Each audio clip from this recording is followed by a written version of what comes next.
Hello all and welcome, and I am the Mgtow philosopher. In this video I would like to discuss the disparities in terms of diagnosis of ADHD in regards to white boys, white male boys, in comparison to minority boys, meaning blacks, Hispanics, and other races. Now you may not be aware of this, but white kids, white boys specifically, are vastly overrepresented when it comes to so-called sufferers of ADHD, the mythological disorder that doesn't exist. A code word, the name of the supposed disease itself is just a code word for being male and everything that is related to being a male, like, for example, all male traits and characteristics. Now, let me give you some statistical data for you to absorb. If you doubt me, minority children were less likely than white children to receive an ADHD diagnosis. This is very important. Teachers, school administrators, school counselors are less likely. Now, these are the people who almost always are first indicators, meaning they see a problem and report it to the parents, and then the parents get concerned, and then the parents may or may not take a child to see a doctor and get a diagnosis, and usually they will because they've been encouraged to do so by the school. Now, schools are encouraged to, in essence, get kids diagnosed with this disorder because that's their main goal, white kids specifically.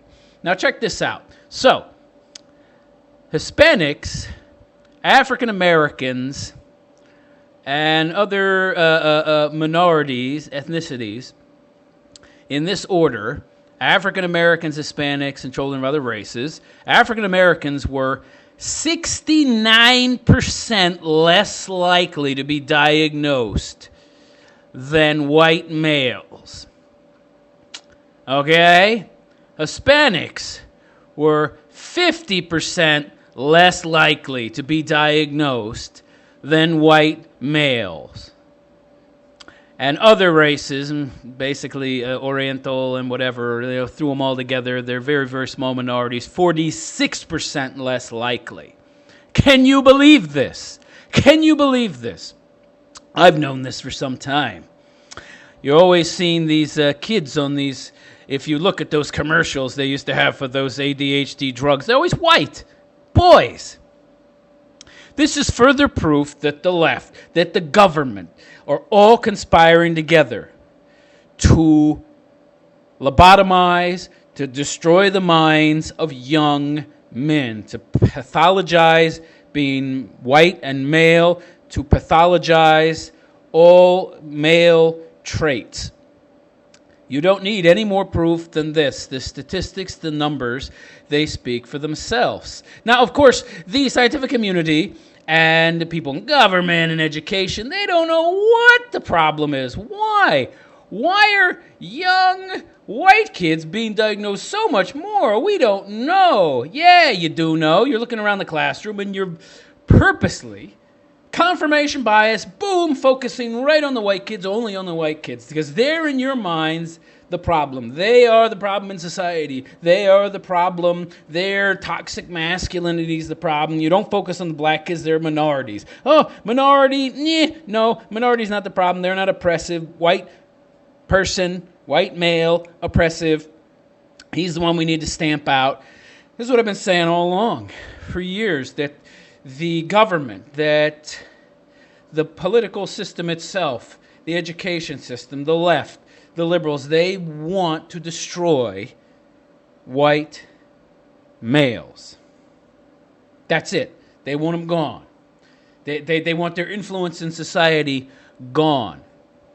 Now, I have an article here on this subject, and they act totally confounded. With a higher percentage of black children, while a higher percentage of black children show the symptoms of attention deficit hyperactivity disorder, bullshit, a fake disorder that doesn't exist, than white kids, they are less likely to be diagnosed. 69% less likely.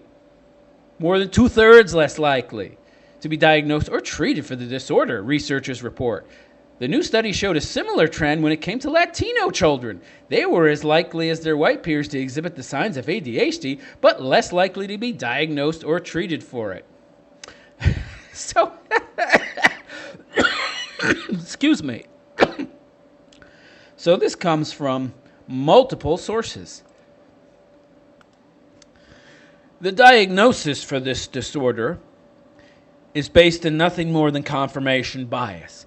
People that immediately see what they feel are indications of the disorder are themselves brainwashed, indoctrinated, liberal morons who themselves are suffering from the mental disorder that is liberalism.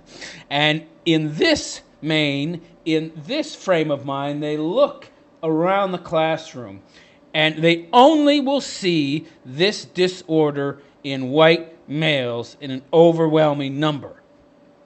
The numbers prove it. 69% less likely to be diagnosed. That's unbelievably high. There's no statistical wiggle room where you could say, oh, well, if it was like 5% or something, plus or minus 2-3%, okay, it could be just some kind of anomaly. But 69% is not an anomaly. Not an anomaly at all. 50% less likely for Hispanics. 49% less likely for other races. This is unbelievable. If you needed any more proof that there was a clear intent by government, by liberals, the education system, that the education system itself is just there to indoctrinate and create good little sheep, this should convince you 100%. The only kids overwhelmingly being targeted with this bullshit label, this fake disease that doesn't exist, are white boys. That's it. Nobody else. ADHD is fake. It's not real. It was made up by the left. That's it. Just so they could force feed kids drugs and kill their brains. Nothing more. Turn them into useful idiots if they weren't useful idiots already. It's a targeted tool. It's used to target those kids who the leftists in the classroom have been taught. Those are the indicators of what is ADHD. No, those are the indicators of the brightest kids, the kids that are the smartest, the most talented, the most creative, who have the most traits you would attribute with an alpha male, who have the most creativity and the best leadership skills, and who will likely grow up to be the most successful, most influential in the country. And those are the kids you want to target, because those are the ones that are the most difficult to control, but they're also the ones that are most likely to be the most influential, who are most likely to be the ones who are going to fight back if you allow them to develop to their full potential. So you have to smother those kids. Whether or not they become losers in life, not our problem. We need to stop these potential enemies from growing into adulthood and being somebody that could, and we believe would, challenge us. That's all ADHD is. And you people got to start realizing that. 69% less likely. Black boys. 69% less likely to be diagnosed. Do you need any more evidence than that of the war on the white male and specifically the white boy? I don't. I am the Mgtow philosopher, and I wish you a good day. Take care.